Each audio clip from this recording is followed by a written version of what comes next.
আসসালামু আলাইকুম রাহমাতুল্লাহি ওয়া বারাকাতুহু। আজকে আমরা সহিহ বুখারী প্রথম খণ্ড হাদিস নাম্বার 29 আলোচনা করে থাকব। আলহামদুলিল্লাহ।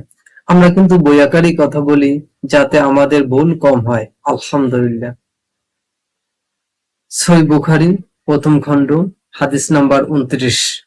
ইবনু আব্বাস রাদিয়াল্লাহু হতে বর্ণিত, তিনি বলেন, নবী সাল্লাল্লাহু আলাইহি ওয়াসাল্লাম বলেছেন, আমাকে জাহান্নাম দেখানো হয়, আমি দেখি তার অধিবাসীদের বেশিরভাগই নারী জাতি, কারণ তারা কুফরি করে। জিজ্ঞেস করা হলো, তারা কি আল্লাহর সঙ্গে কুফরি করে?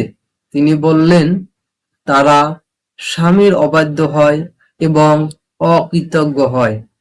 তুমি যদি দীর্ঘদিন তাদের কারো প্রতি ইহসান করতে থাকো, অতঃপর সে তোমার সামান্য অবহেলা দেখতে পেলেই বলে ফেলে, আমি কখনো তোমার নিকট হতে ভালো ব্যবহার পাইনি। এই হাদিসটি রয়েছে সহিহ মুসলিমে ৮ নম্বর হাদিস, ৮৮৪ নম্বর হাদিস,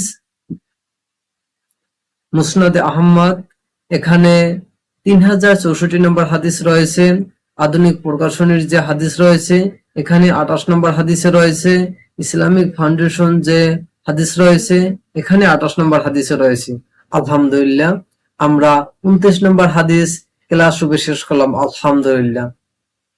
আর বেশ করে আমরা একটা কথা বলে রাখি, আমরা অনলাইনের মাধ্যমে কিন্তু কিছু কাজ করে থাকি, যেমন ই পাসপোর্টে আবেদন করে থাকি, বার্থ সার্টিফিকেট আবেদন বা সংশোধন করে থাকি, এনআইডি কার্ড সংশোধন বা আবেদন করে থাকি, ৩ সার্টিফিকেটের জন্য আবেদন করে থাকি, আর ভিসা প্রসেসিং এর কাজ আমরা করে থাকি। আলহামদুলিল্লাহ, আমাদের সাথে যোগাযোগ করতে পারেন। আর আমাদের সাথে যোগাযোগ করবেন কিভাবে?